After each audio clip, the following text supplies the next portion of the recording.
కూటమి ప్రభుత్వం అధికారంలోకి వచ్చిన నాటి నుంచి స్కాముల పాలన కొనసాగుతుందని వైసీపీ అధ్యక్షుడు వైఎస్ జగన్ ఆరోపించారు. ప్రభుత్వం అవలంబిస్తున్న ప్రజా వ్యతిరేక కార్యక్రమాలపై పోరాటం చేయవలసిన సమయం ఆసన్నమైందని తెలిపారు.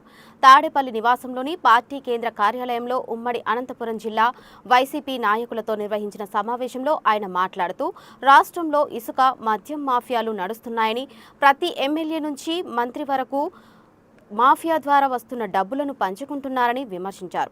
ఏపీలో రెడ్ బుక్ రాజ్యాంగం నడుస్తోందన్నారు. 6 నెలలు గడవక ముందే చంద్రబాబు మోసాలు, అబద్ధాలు అందరికీ స్పష్టంగా కనిపిస్తున్నాయని జగన్ ఆరోపించారు. మొట్టమొదటిసారిగా ప్రైవేటు బడులు గవర్నమెంట్ బడులతో పోటీ పడే పరిస్థితి ఎప్పుడైనా వచ్చింది అని అంటే అది ఒక్క వైఎస్ఆర్సీపీ ప్రభుత్వ హయాంలో మాత్రమే. మొట్టమొదటిసారిగా బడులల్లో నాడు నేడు కార్యక్రమంతో బడులు రూపురేఖలు మారాయి. మొట్టమొదటిసారిగా 6వ తరగతి నుంచి ప్రతి క్లాస్ రూమ్లోనూ ఇంటరాక్టివ్ ఫ్లాట్ ప్యానల్స్తో డిజిటల్ బోధన ఎప్పుడైనా మొదలైంది అంటే అది వైఎస్ఆర్సీపీ హయాంలోనే మొదలైంది. మొట్టమొదటిసారిగా 3వ తరగతి పిల్లలకు టోఫుల్ ఒక పీరియడ్గా చేర్చి ఇంగ్లీష్లో వాళ్ళందరినీ కూడా ప్రావీణ్యత పెంచే విధంగా అడుగులు పడ్డాయి అని అంటే అది వైఎస్ఆర్సీపీ ప్రభుత్వ హయాంలో.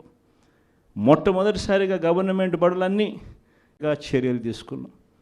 మొట్టమొదటిసారిగా 8వ తరగతికి పిల్లాడు వచ్చేసరికి ఈ పిల్లాడు ఈ 10th క్లాస్కి వచ్చేసరికి అనర్గళంగా ఇంగ్లీష్లో మాట్లాడే పరిస్థితి అది.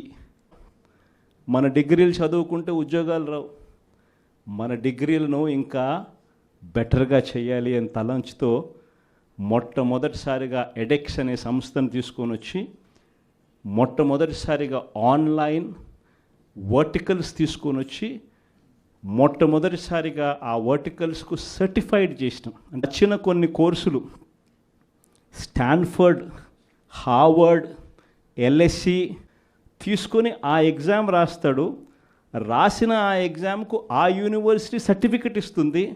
ఆ సర్టిఫికెట్ మన కరికులంలో భాగమవుతుంది.